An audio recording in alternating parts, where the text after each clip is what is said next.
Are we at the beginning of a global trade war or just seeing a more assertive United States under President Trump? Welcome to Domino Theory with Christian Whiton and Mark Simon. Today we'll speak with CJ Mahoney, who was a senior trade official in the first Trump administration. But first, the lead-in. When Donald Trump took office in his first term in January 2017, he immediately asked his staff to bring him options for tariffs. But it was over a year later, in March 2018, when the administration enacted higher tariffs on steel and aluminum imports. Also that month, the first new tariffs were put in place on China, later to be gradually expanded. In Trump 2, it took his administration just 2 weeks from his first day in office to enact higher tariffs on China. They have started modestly with a 10% levy, but unlike the last time around, they apply to just about all Chinese imports. Trump backed off a loophole called the de minimis rule that has allowed Chinese exporters like Shein and Temu to slip in millions of packages without tariffs if they are valued at less than $800. But he says this delay is just to allow time for a collection mechanism to be improved. Canada and Mexico both got last-minute reprieves from higher tariffs, but that may last only a month. Trump also threatened Colombia with tariffs over taking deportees back. Bogota promptly backed down. What remains unclear, which isn't a surprise for an administration that is less than 1 month old, is how far this will go. For example, does Trump want to use tariffs just to extract limited concessions from other countries on matters like immigration, illegal drugs, and defense spending? Or does he want to use them to supplant the income tax, at least in part, with tariff revenue and eliminate trade deficits that have persisted since the Nixon shock and the end of the Bretton Woods system in 1971? Trump gave a strong indication of intent on Friday when he vowed imminent reciprocal tariffs on numerous undisclosed countries, remarking, quote, "I'll be announcing that reciprocal trade so that we're treated evenly with other countries. We don't want any more, any less." Then there's the question of what it means for the United States and the world.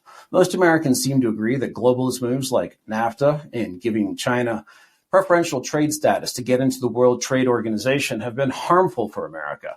But can we delink from China? And does Trump really want to try, or does he just want a better deal? Notably, Chinese leader Xi Jinping, unlike his counterparts in Mexico and Canada, did not back down in the face of U.S. tariffs. Ironically, the leader who doesn't have to face voters has seemingly less ability to acquiesce to Trump. The myth that China will surpass the United States economically and that socialism with Chinese characteristics, as they call it, can work in the long run must be preserved. Whatever you think of Trump's early moves, and I'm personally a big fan, few can question that he has acted decisively in a manner that is rare in the succession of failed presidencies that have marked this new century. This is going to be a wild ride. That's the lead-in. We're pleased today to be joined by CJ Mahoney, who was a deputy U.S. trade representative during the first Trump administration, among the biggest modifications to international trade since the early 1990s. He was deeply involved in negotiations to replace NAFTA, as well as trade disputes between the United States and China, Europe, and other trading partners. Before his time in the Trump administration, CJ was partner at Williams & Connolly, the fanciest of fancy pants law firms in Washington, D.C. Since the administration, he's worked at Microsoft, most recently as corporate vice president and deputy general counsel for cloud and AI. His views expressed Arizona, and he joins us today in a personal capacity. Welcome, CJ. Mark Simon, do you have a first question for CJ? Well, first of all, welcome. Thanks for joining us. My question to you is really a very general one. You understand the Trump trade world better than most people. Can you take us through what we're looking for from him?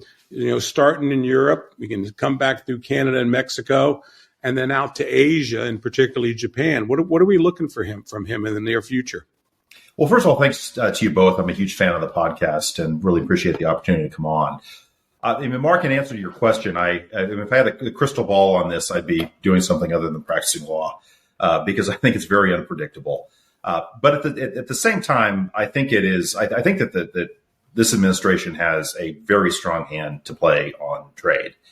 If you look at the performance of the U.S. economy relative to the other major economies in the world, you look at the increasing importance of the U.S. market to Europe as it's losing market share in China, to China as it's dealing with its economic problems, to countries like Canada and Mexico, who during the first Trump administration, I think still held out hope that they could sort of be free agents in the rules-based global trading system. Now that doesn't really exist, I think there's going to be a natural inclination for them to want to ally with a stronger partner. We're that obvious partner. So I think that there are a lot of possibilities.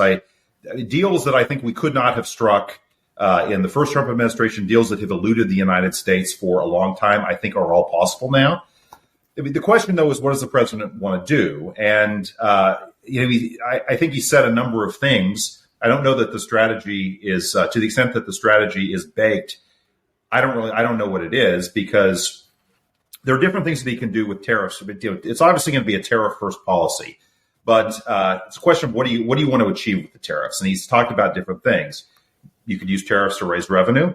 You can use tariffs to try to protect and incubate production and manufacturing in the United States, or you can use tariffs as leverage to try to cut deals with other countries, deals on the deal with market access, or as we saw, last weekend, using tariffs for leverage to deal with non-trade issues like migration and fentanyl. You could use tariffs for any of those things. The problem is that if you optimize for one strategy, it means you're going to be de-optimizing for the others. So, and what do I mean by that? That means that if you want to raise as much revenue as you can with tariffs, then probably what you want to do is to set the tariff just below what's going to affect imports coming into the United States, because you want to keep that import number big and you want to have the maximum revenue. But if that's what you want to do, you're not going to move manufacturing to the United States, because the idea is you're not going to change trade flows. There's not going to be import substitution, because you're going to be taxing the imports. If you want to have import substitution, if you want to protect or incubate U.S. manufacturing, then what you want to do is have a trade prohibitive tariff, something that's high enough so that you're not going to have imports coming in. So by definition, you're not going to have as much tariff revenue. And then if what you want to do is use tariffs for leverage, the end game is going to be that you're going to get the thing you want, and in exchange for getting the thing that you want, what the United States is going to give is to take the tariff down or take the threat of tariffs off the table. So maybe there will be a Goldilocks solution where they can do all of these things in the perfect and optimal way. But I do think that they're going to have some choices. As I said, I think it's a very, very strong hand, but you could overplay it. And I also think, from having been involved in U.S. trade policy now for a while, I think any president has a certain disruption budget that he can use in trade policy. And I think what President Trump showed us in his first term is that budget's a lot bigger than previous presidents thought it was, because he did a lot of things that the Wall Street Journal and others thought at the beginning were going to cause pestilence and plagues of locusts and crash the economy. None of that happened. At the same time, I don't think that the budget is unlimited. So I think they're going to have to figure out where they want to use it, and I hope that they prioritize it in the places where it can have the most impact. CJ, with Europe in particular, it seems like there are hard things to concede easily. So with Canada, they can say, and I assume Trudeau did say, we're going to do whatever. We're going to send some Mounties. We're actually going to start cracking down on this fentanyl industry that cropped up in BC, in Vancouver. Mexico, the same thing. They actually did send troops to the border. Colombia back down to a threat, as I mentioned in the lead-in. So those are sort of not easy giveaways, but giveaways. But Europe can't really, we don't really have a fentanyl problem that I'm aware of with Europe. We don't have an illegal immigration problem that can be attributed to Europe. I think we're still back to, we don't like German tariffs on U.S. autos. We don't like French protective barriers on agriculture. And we just don't like the fact that we have a deficit in general with a continent that we pay to defend. So does that foretell sort of a more immediate and durable, lasting trade war? I mean, these people say, we're your allies, we share your values. I'm not 100% sure that's true, but the second part at least. But I don't know. Does that sort of, do you think if you choose one part of the world where we're not going to get a quick deal, is it Europe? I have been very bearish on the idea of a U.S.-EU trade agreement for a long time, but for the first time, I am, since I've been involved in this space, I'm actually kind of bullish on it. And it mostly has to do with what's happened in European politics and with the European economy. And if you go back to the first Trump administration, Germany at that point still had a trade surplus with China. And if you look at the leadership, you had Angela Merkel in Germany, other leaders who were not, not just Trump, not Trump friendly, but sort of openly hostile. Now I think you're going to have, especially if the German elections come out the way that we expect them to, I think you'll have a different cast of characters. At the time, the Europeans, I think, thought that the 2016 election, they kind of hoped that it was a fluke. And if they could just sort of get through the 4 years of the Trump administration, it could go back to the way that it was. That now they've now been disabused of that. Also, at the time, they thought that to the extent they were going to continue to have trade problems with the United States, they could ally with China, and the Chinese market could take the place of the U.S. market. Now, that's clearly not happening at this point. Now that the Chinese are sending automobiles to Europe rather than the other way around. So, and then the other thing you have is just the fact that the continent, there's a recognition in Europe now that the continent is just not competitive in anything other than regulation. And the Draghi report that came out was just a devastating indictment of European economic performance. And how are they going to turn that around? How are they going to become competitive in technology, which they recognize that they are not, where they are not competitive today? Well, they need capital, they need a market, they need the technology. And where are they going to get that from? Really, the only option is the United States. So I think we are more important to Europe's economy than we were 8 years ago. And so I think that if they can get the politics of it right, and if it can be negotiated in such a way that it just doesn't blow up, I think there is a deal to be done. Now, what would the deal be? You mentioned automobiles. I've never been convinced that. It's a good talking point that Europe has a 10% tariff on autos and we have a 2.5% tariff. And, isn't this so unfair? I've never been convinced that if you put that tariff to zero, that you're going to sell that many more U.S. cars there. No F-150s in Berlin. Exactly. Our companies don't make are not making cars for that market. To the extent they have production facilities in Europe that they're going to use. So, the idea that you're going to have this big, flow across the Atlantic, I've never seen it. And actually, when we were looking at doing an FTA with the United Kingdom, we went and talked to some of the auto companies and asked them about this and said, what are you going to be able to sell if we're able to get you better market access? And I would tell you that the numbers were not impressive. I'm really in the hundreds rather than something that was going to move the needle. So, I don't think that. It's really going to, I think the upside for the United States really is going to be in a couple of areas. One would be just be in technology because, Europe needs our technology. Europe has been a source of frustration and pain at certain points for our technology companies.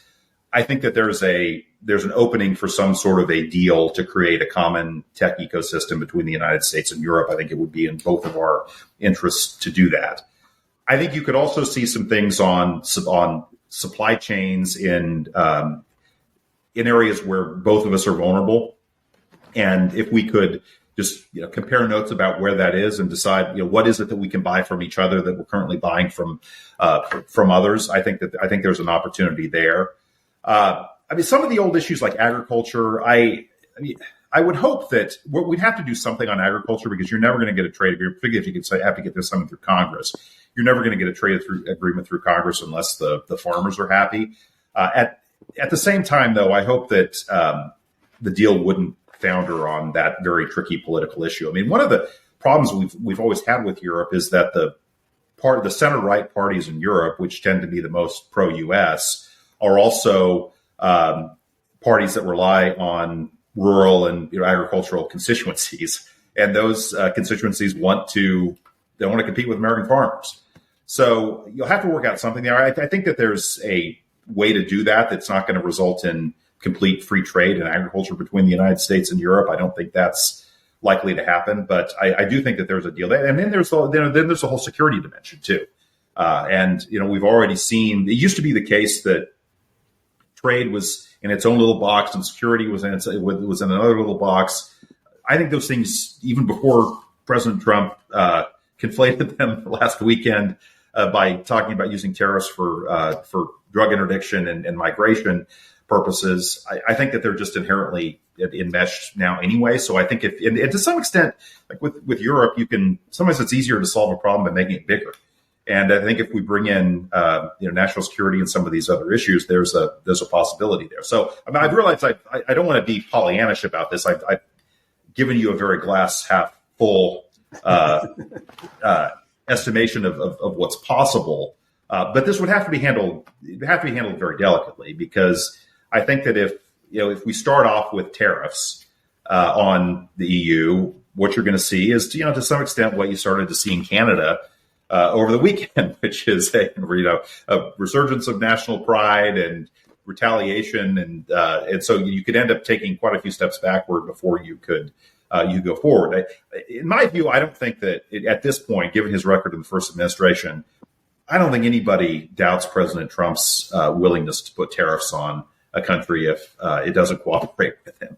So I don't think he has to have that kind of big shock and awe demonstration. If at this point, 35% tariffs, or if you add the Biden tariffs onto China, in some cases we're talking almost at 100%. But if that isn't enough to demonstrate resolve, I don't think anything will. So I think there's a lot to be. I think that there's a lot of fertile ground to plow here. They're going to have to be very careful about how they approach it. Let me ask one thing, because you talk about like the U.S. and Europe coming together because of China not coming through. I'm a believer that, look, China's shrinking. In other words, next year there'll be 3 million fewer Chinese than there are today, and that'll be about 1.8 million deaths. And if the outward migration continues in the flows that it is, which is a lot more than people think, they've been shrinking since really 2021, 2022, and aging. That's the other thing too. And Japan's doing the same thing. I wonder, is there anything to get from China? In other words, like the markets are there. I live in Taiwan most of the time. Mm-hmm. When you talk to people, and I know a lot of the importers, I started my career in shipping, and a lot of the importers, the market's not growing for them. In other words, if you're a beef manufacturer, if you're a beef guy, you're trying to actually upsell people. In other words, like let's go from choice to prime. If you're a chicken guy, let's go from frozen to chilled. Move them up the ladder. And I just wonder, is there a recognition, you think, inside the trade community that, look, we could hammer on China all day long, but they just don't, they're not, and also we have the repressive nature of the regime. We've never really seen a consumer, and when you have repressive, when they start cracking down, consumers lock their pockets. And my question is that, have we ever seen, do we have a recognition in the trade community that maybe there's not a lot of upside for us in the traditional, Korea, Japan, and China especially, and there's probably more down in Southeast Asia where we have some growing countries down there, but also Europe, because Europe, while it continues to not have great birth rates, it is growing somewhat in terms of population, and their basically problem is regulatory. What do you think do people consider with China, or is it seen as this? I always worry when I see Trump. I'm sorry to keep going on. I always worry when I see Trump. He thinks there's like some great prize back there in China that's going to open up for us. Well, I think your instinct is right on that, Mark, and I think there is a recognition. If you just look at, people talk about the trade deficit, and it's an important statistic. Trade flows are important, but I actually think that one of the more telling statistics about where the world is going is where U.S. investment is going. And if you look at that, the U.S. investment in China has really fallen off a cliff since 2018, 2019. And I just think that gives you an indication of where the U.S. private sector thinks. Not only where they think the Chinese economy, and the Chinese economy is still dynamic, and certainly the technology sector in China is impressive. I really think that we saw what DeepSeek achieved, and it's maybe not quite the quantum leap that people have suggested, but there's a lot going on. There's a lot going on there. But back to your point, the idea that this is going to be a huge market for U.S. companies, it's still an important market, but I think that it's not the kind of pot of gold that maybe people thought it was 10 years ago because of some of these problems. And then the other thing that you have is the national security dimension, which is that to the extent, a lot of what we want to sell, what we have to sell China, are things like NVIDIA chips that the U.S. government doesn't want U.S. companies peddling over there. CJ, what about sticking with East Asia, Japan and Taiwan? Maybe they're so unrelated we should address them separately. But with Japan, Trump had this special relationship with Shinzo Abe, the Japanese prime minister, subsequently assassinated after he left office. But that's something Trump really needed in his first term, sort of like Bill Clinton and Tony Blair. Although Clinton had been in office for a couple of years by the time Blair came around. But this relationship that shows that you actually know how to do the foreign part of the presidency, somewhat of a foil to use against your unhelpful colleagues, counterparts, I should say, in Europe. And I'm not saying we should stick it to Japan, but it seemed like Japan got a pretty good deal. And it didn't necessarily bring down the trade deficit that we have with Japan significantly. Similarly with Taiwan, there was like, oh, we need to support Taiwan. Taiwan is a democracy, et cetera, et cetera. But if you're Donald Trump and you look and you say, okay, our biggest deficit is with China, second biggest is trade deficits here, is with Mexico, then Canada. And I think Japan is next. And Taiwan is in sort of the top 6, 7, 8. Do you think that he is going to want to do something there just also because he doesn't feel like he just had a good visit from the Japanese prime minister, at least the one that's there for the time being. But do you think there's change coming there too? Well, we'll see. I'm sure he's not happy about the trade deficit. There again, I always kind of start with these. It's like, what do we think that there is to get? Kind of to this point that you made, Mark. There's a lot of people when we talk about trade act as if there's some huge pot of gold out there, and if we could only get tariff barriers, if we could only get, if we could zero out tariffs, that somehow we have this huge store of U.S. products that we're ready to put on take to the docks and put on the ships. If it was only because tariff barriers in Japan and other places were lower. That generally just does not exist. I can find very few examples of that. I've asked people, some of these trade associations and lobbyists, I've always said, the only place where it really exists is in agriculture. And agriculture is important. I'm from Kansas. I love the farmers. But it's not the whole U.S. economy. And if you think that there are manufactured goods, the manufactured goods that the United States produces essentially are tech products, some tech products, not that many anymore, but some, and airplanes. And generally, there are not tariffs on these things. So, to the extent that there is value for the U.S. in getting the Japanese to buy more products, I think it's going to be mostly in agriculture. There could be some regulatory things that we could ask for that might open up some opportunities for some U.S. service companies, but I don't think it's huge. I really think that with Japan, one of the things that you would maybe want them to do is get them to help finance the development of critical minerals processing in the United States or in another country where that's safe, where we could depend on a reliable supply. Maybe there's more on the defense side that you could ask for from Japan. With Taiwan, it's a different case. I think the Taiwanese could learn from how the Japanese handled the first Trump administration. And I always tell this when people ask, especially when foreign governments ask me for my views on how to interact with the Trump administration. And if you just look at the different ways in which people dealt with the Trump administration, some of them tried to sort of match the rhetoric, impose retaliatory tariffs, ratchet up the tensions. If you look at what Japan did, Trump hit Japan with steel and aluminum tariffs, threatened to put tariffs on autos. What did they do? They did not retaliate on steel and aluminum. They accepted that they were going to have less steel production and they were going to be able to export less steel tonnage to the United States. They came in with a genuine offer on agriculture. We worked out a deal and we left them alone for the rest of the administration. So, there were no tariffs on, Japanese autos. I think to some extent, if people dig in and particularly if you look at the U.S. size, the persistent U.S. Trade deficit with Japan, it's kind of hard to justify why we would have to why we have less market access to Japan than, say, the Australians do, or somebody else that just does a lot less trade with them and has a lot. And you would say, well, Japan has a free a free trade agreement with Australia.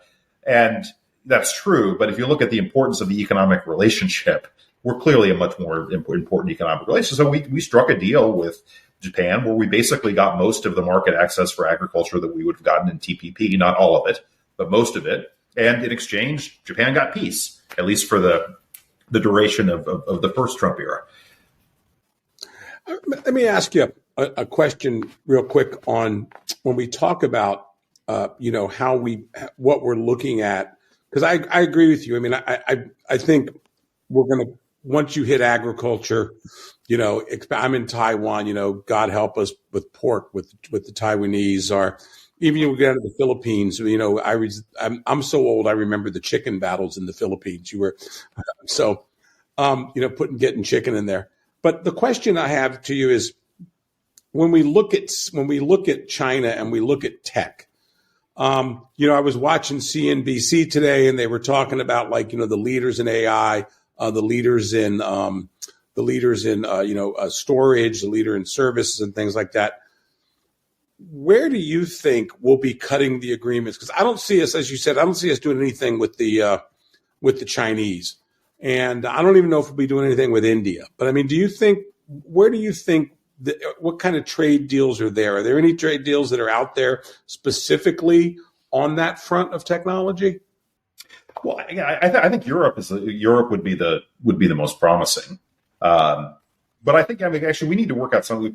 We need to, even though USMCA is only 6 years old, lots happened in the technology world since then. I think we need to update that and maybe we could use that as a template to have negotiations with other countries. But I think the one that would be the most significant would be Europe. If the US and the Europe have a common technology, the regulatory system, and that allows for free flow of data, free flow of technology, and we more or less have that now, but it's threatened in some ways, and it's been threatened mostly by regulations in Europe. If you were able to reduce that, I think you'd have you really have something that China can't compete with. I mean, China has some skill, but as you say, it's given their demographic challenges. It will become. I mean, it has some. I think that there will be some limitations there, and but again, I think with Europe, given the size of the market, it's already an important market for U.S. tech companies. So I think you could have a meaningful agreement there. So, Jay, I forgot you're from Kansas. Did you ever see Dan Aykroyd impersonating Bob Dole on Saturday Night Live? Bob Dole said this. Yeah. That's good. Yes. George Bush, why don't you go back to Kennebunkport, let Bob Dole run the country? I know it. You know it. People in Russell, Kansas know it. And not just from Kansas. I'm actually from Russell, Kansas, which was Senator Dole's. From Russell, Kansas. Arlen Specter and Bob Dole. Bob Dole's the better one, too. One of the things is, I mean, I'm very friendly with the Wall Street Journal editorial page, my friends at the Cato Institute, and all these folks. But one of the things that you guys did do in the first administration was, it drives them crazy because I always tease them a little bit. I'm going like, well, we did have tariffs in the first administration, and we had really good growth, and their answer is like, but it could have been much better. And I'm going, I'm sorry, we were all, it's like, that's like, going back. I mean, it was very, very successful. And part of that was, I always believed was, we put in tariffs strategically. I think you guys did that strategically, much more so than people gave you credit for.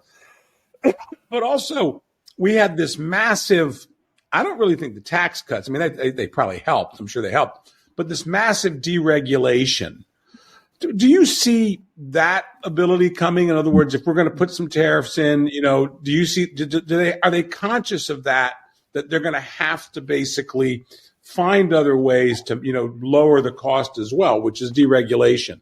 Is that a conscious part of the planning of this? I love both your invocation of the Wall Street Journal and this topic about the sequencing. I think it's important. I actually think that the Journal, they're really kind of like the temperance movement of trade. I mean, it's the idea that one drop of demon rum is like, sends you down the path of damnation. And that's kind of their view of tariffs. When I remember when the Commerce Department, the Trump administration did this little thing on washing machines, and it was like it was Smoot Hawley, and that's just kind of the now. At the same time, I do think, as I said, I think there's a disruption budget. I think you could overdo. I think that you could overdo it on tariffs, and this leads to your second point, Mark, which is what we did in the first Trump administration. There were no tariffs in 2017. What happened in 2017 was they launched two studies. One, a Section 301 study that was conducted by USTR of unfair trade practices by China, and a Section 232 national security study that was conducted by the Commerce Department on steel and aluminum. So you had both of those studies that were kicked off. But then in 2017, you had the deregulation, you had the tax cuts. And so by the time you rolled around to 2018, first of all, there was a signal to the market that tariffs were coming. So there was some opportunity to adjust. You had really good economic headwinds because of the tax cuts and the deregulation. You also had just a strong economy and basically zero inflation and much lower interest rates than you have today. So and then the other thing is that with at least with the China tariffs, we didn't put them all on at once. We started with one tranche, and then there was a series of escalations, and it ended up going up.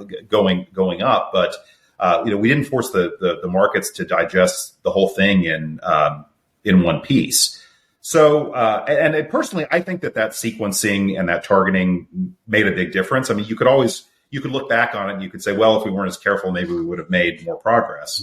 I guess it's going to be the inverse of the argument that the Journal would make about the economy if there had not been tariffs. But I think that the calibration, that we also had an exclusions process, so that companies that had some really big pain points were able to do something for them, at least for a period of time.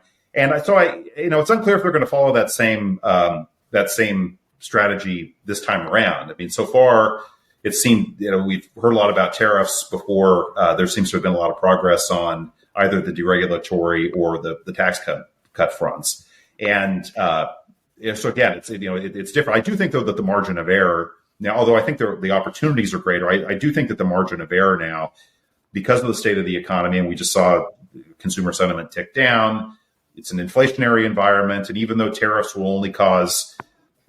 not inflation, will not cause systemic inflation, but they will cause at least in some areas, it's reasonable to conclude that they would cause. And the president said this when he talked about the tariffs last weekend. There could be some disruption, and to the extent that those price effects are felt by voters, that's going to be pain that the administration is going to have to endure. So I would urge them to think about, if they're going to use tariffs, think about ways to mitigate the pain, and also ways to package this as part of an overall economic strategy.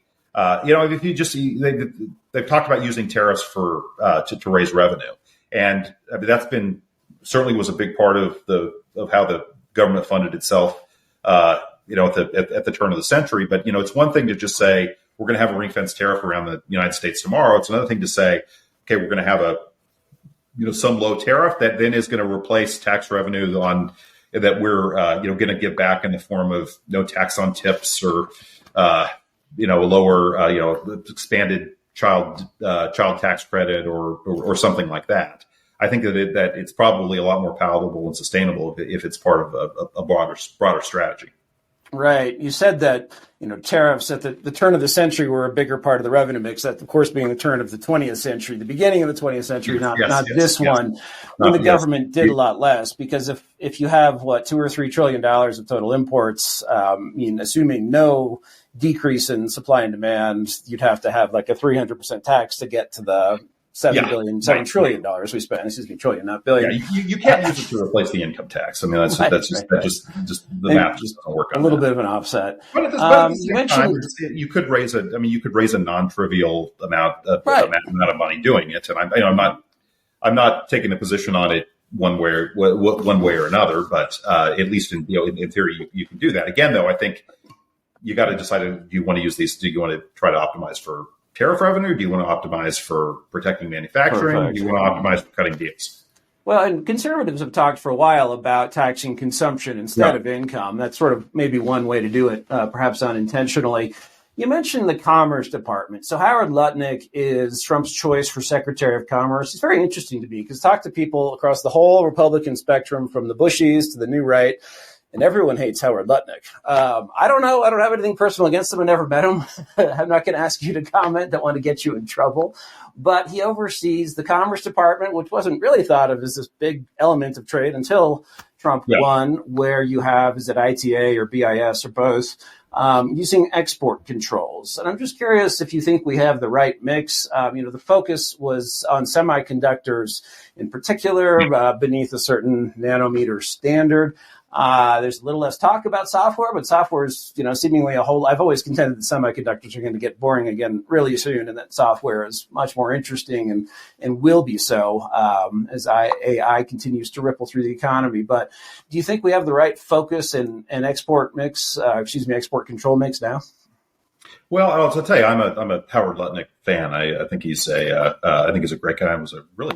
This whole personal story. I don't know if you guys saw his testimony at the comment. I teared up as he was talking about his upbringing, his experience in 9/11. I think he's an impressive guy and just going to be a great Treasury Secretary.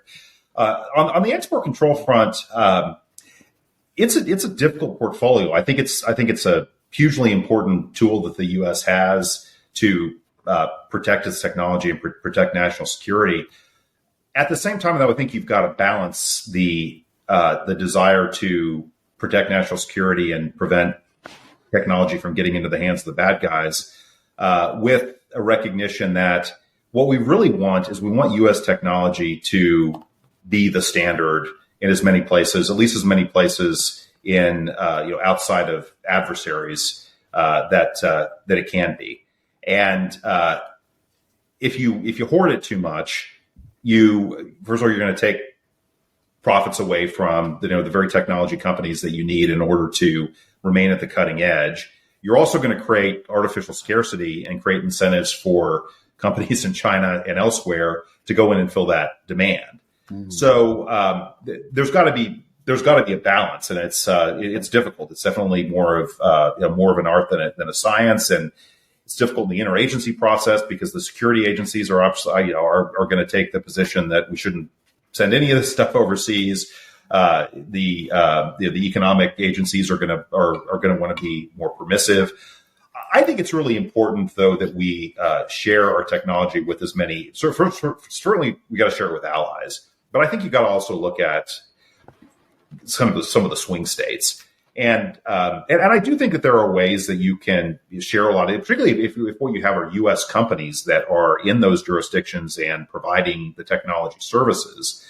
The U.S. government has a lot of leverage, has jurisdiction over all of those companies, and so I think that there are ways to get the balance right, but it's a difficult task, no question about it.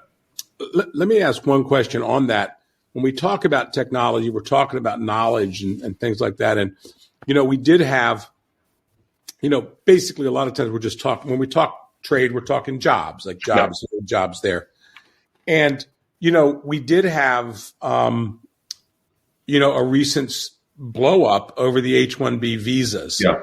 And there is a thought process. I also have labor friends. There is a thought process that, as we look at this technology and we look at trade agreements, that sooner or later we're going to have to get into how some of this labor is. And if we're going to be going into countries and working with them, how is that labor going to be divided up in the technology sector? In other words, I don't see the Germans and the French getting together with the Canadians and the Americans to and let technology flow freely, but all those jobs are sitting in India that service that. Is there a thought process? Is there a school of thought? Are there people coming up with ways to deal with that? Because like I said, I thought it was a very interesting point, actually from the left. I mean, I was watching a guy the other day and he was going, so we're going to cut a big technology deal with the Europeans, the Japanese, everybody, but all the jobs are going to be on the Indian subcontinent servicing that. I mean, well, I think the way one of the big advantages that the United States has is that a lot of people want to come here. A lot of really smart people want to come here, and a lot of them live in India. So I think one of the ways that you make sure that more of the jobs are here, it's particularly within the H-1B visas and for at the very high end of the talent market. You make the U.S. open. You allow people to come and build businesses. I mean, you look at the number of foreign-born CEOs in the United States, particularly in the tech sector. I just think it's nothing but goodness for the U.S. I mean, it's like if you're putting a football team together. I mean, you want the best recruits that you can get. And so I think if what you want is for the U.S. to be the most dominant, the most competitive, the most technologically advanced economy and society in the world, you want the smartest people in the world to want to come here. Please but go ahead. I know it's an argument. It's not a novel argument, but that's where I end up. No, I mean I would agree with you. I mean, I think the thing we have to look at is, I think, in other words, to me, is you talked about national security policy coming together with trade policy. I think trade policy and immigration policy are going to have to come together too. I'm not a big fan of the H-1B visa program, not for the reason people think. Yeah. It's just my experience has been with it is that there's these companies sitting out there, you know what I'm saying, and they're sending these guys. In other words, I don't want to criticize particular companies, but the big subcontractors and outsourcing companies, I don't think they work for the employees the best there are. I've met a whole raft. I live in New Jersey, a lot of H-1B visas and former H-1B visa people here, especially at our church. We have a lot of people from Goa, and they all hate H-1B visas, even though they were H-1B visas. So my solution is a little bit different. I think we need some more green cards out there. I think we need a lot more green cards. Get them over, bring them in. They show up. Welcome to America. We've got you. Rather than, I just have to say, I mean, I know of so many stories from major companies, not the big technology companies, who seem to do a better job of it. In other words, the big guys, they seem to have a better feel for the H-1 type of visa, but also not so much that. What do you call them? O-1s and some of the other bigger, higher end visas. You guys are very good at that. But, when you go to MetLife, and MetLife brings in all these H-1B visas to basically do data entry and push people out. But the thing is like, my issue is not that they're pushing people out. That's part of it. But the real issue is we're bringing in indentured servants. And so to me, I think there's got to be a balance between, look, if we want to dominate world trade, like you said, not dominate, but successful, we have to bring in talent. But, I run hotels, and we have Bayesians, people from Barbados, and we bring in about 40 or 50 a year.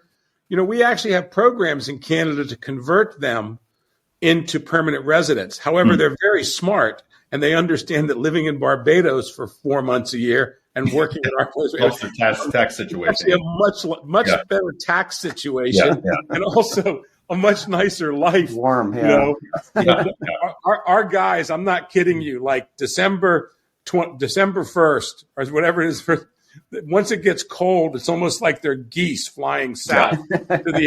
They want out of there. They say, we're out of here. We'll see you in May is their answer. But, I am interested. I think it's a fascinating thing that's going to happen, because more and more, it's not going to be those who snap together parts. It's going to be, up here. And so we've got to sync that with our trade policy. Well, it's also, and I'm getting a little over my skin. I'm not an expert in immigration, but I do think, though, that one thing that AI is likely to change is that some of the technology jobs just even coding. We've already seen that these generative AI powered coding tools make computer programmers much more efficient, which, at some level means you're going to need, at least individual companies might need fewer of them. And customer service and a lot of those other, a lot of things like that are sort of rote tasks. I mean, those are probably the jobs that AI is going to threaten first. At some point they might, get around to lawyers. We'll see if hope that the track of my career and that evolution don't necessarily overlap. But that's going to change things too. I just think, though, that what we really need is to say, again, it's where I feel strongly about it is I just think at at the high end of the market. The really smart data scientists, the really smart computer engineers. We need as many of those people as we can possibly get. But the other thing we need too is we also just need a lot of kind of line engineers, particularly if we want to build up manufacturing in this country. We need more engineers, and we need more. I mean, in the same way that we need more electricians and other people in the building trades. But that kind of particularly just the line engineers are going to be really important if we're going to be building facilities. I think it's actually a real constraint right now that we have.